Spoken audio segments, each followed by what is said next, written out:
Bonjour Patrice. Bonjour Thierry, bonjour à tous. Alors hier à cette heure-ci, à cet endroit, je posais la question à qui le tour? Eh bien la réponse était Nantes, après jouer des tours, après Dijon. C'est donc à Nantes qu'hier soir, un automobiliste a foncé dans la foule du marché de Noël, blessant 10 personnes, certaines gravement. Touché au cœur, on vient de le voir, c'était le titre ce matin du quotidien régional Presse Océan qui propose une une émouvante. L'émotion, c'est souvent ce qui prévaut quand on est en manque d'explications. Alors que faut-il penser de ce qui se passe en ce moment?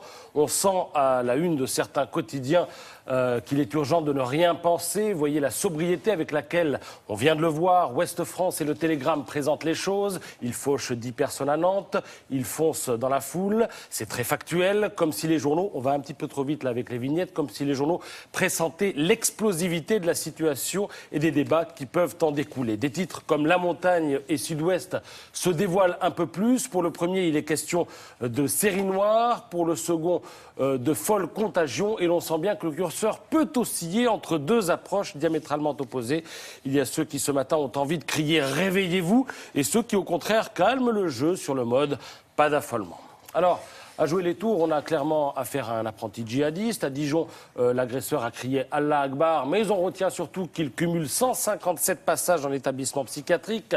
C'est en tout cas ce sur quoi insiste Libération ce matin. À Nantes, pas d'allusion à Dieu. Les autorités parlent d'un déséquilibré. Pourtant, vous ne ferez pas croire à Patrick Chabanet du journal de la Haute-Marne qu'il s'agit là d'un hasard. Ce ne sont certainement pas des coïncidences, écrit l'éditorialiste. Mais personne ne saurait tirer la sonnette d'alarme avec autant d'énergie que le Figaro, qui ce matin cogne très fort. C'est Paul-Henri Dulimbert qui charge. Les Français, vous allez le voir, découvrent sidérés que des fous d'Allah peuvent frapper à tout moment sur le sol français, écrit-il en ouverture d'un édito intitulé « Les ennemis de l'intérieur ». Pour le Figaro, tout est une question de mots derrière lesquels on s'abrite un peu trop facilement. Alors voici l'extrait qui suit.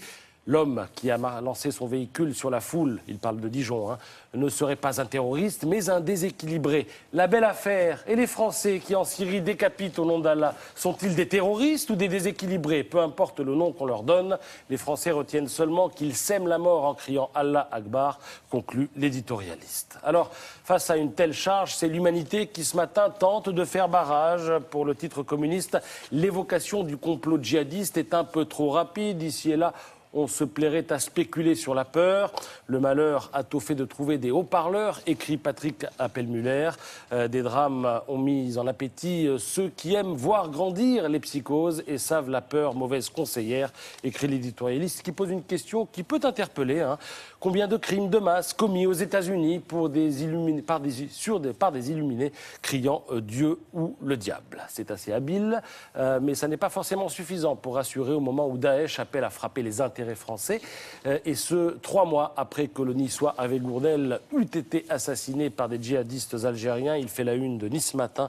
Sa compagne et ses proches lui rendront hommage aujourd'hui. Il ne faut pas oublier ce qui est arrivé. Pour finir, je voudrais dire que la gravité de l'actualité ne doit pas nous empêcher de trouver la force de sourire. J'ai donc retenu ce dessin de Plantu à la une du Monde. Un dessin n'est jamais aussi bon que quand il marie deux actualités. Et ça, Plantu sait parfaitement le faire. Les urgentistes, vous le savez, étaient en grève hier. En voici un qui débarque au boulot et qui tombe sur des dingues qui crient dans tous les sens « Allah Akbar ». Noël, ça va être dur, dit-il aujourd'hui.